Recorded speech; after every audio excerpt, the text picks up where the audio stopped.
I was in third place the first day, and I was burning a bright swim jig on the Red River.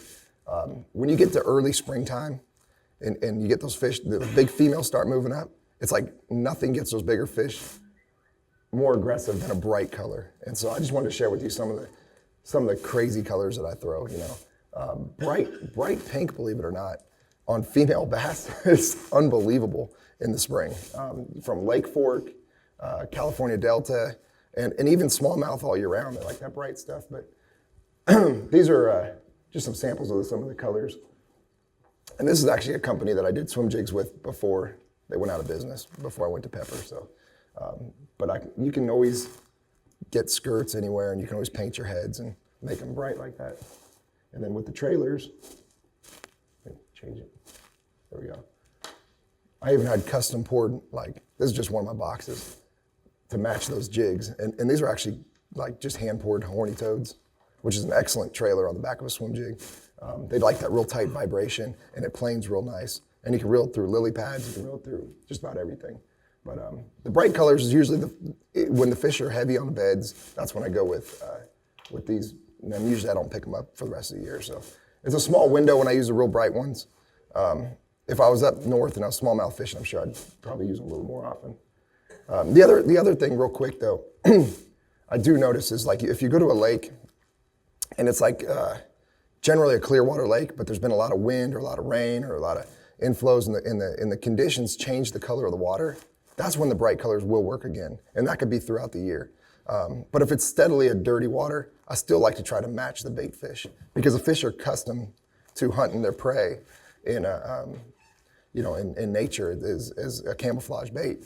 So really, unless there's a drastic change in the environment, then I would go to a bright color in those situations. So yeah, it's kind of real. Does it matter the color to match exactly to the jig? You know, I always try to match them. I try to make them match a little bit. Now, this guy right here, does that even show up really good? Is there a way to get the? I'm gonna pass them around so you can see. But this is one of my favorite surface swim jigs, and this is like the most contrast of different colors I really use. There we go. That's much better. And really, it's a green pumpkin. This is actually called Boom Jug, the color. It's a green pumpkin, like watermelon-y, with a couple purple flakes, but then I use a black and blue trailer. And this is simply a surface swim jig. And the way I fish this is I'll hold it up, and I'll fish real thick vegetation where there might be little pockets, or this is actually one of my favorite ones when I go down to Alabama.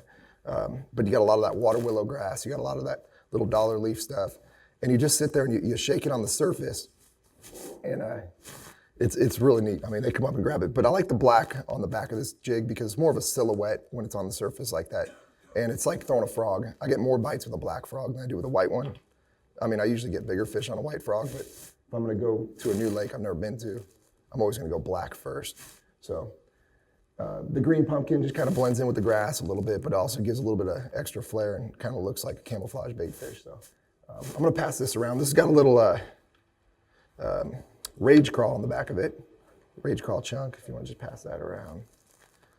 And that's an 1/8 ounce swim jig. So when you're fishing on the surface, that's the size you want. Don't ever go any heavier. If you're gonna be literally working like you would a frog, but you gotta hold your rod up, and it's really good for short pitches. And the key is not to use your trolling motor a whole lot. Just kind of go real slow. So this is the slowest way I'd ever fish a swim jig. And the information Bass University provides isn't your basic run-of-the-mill fishing video.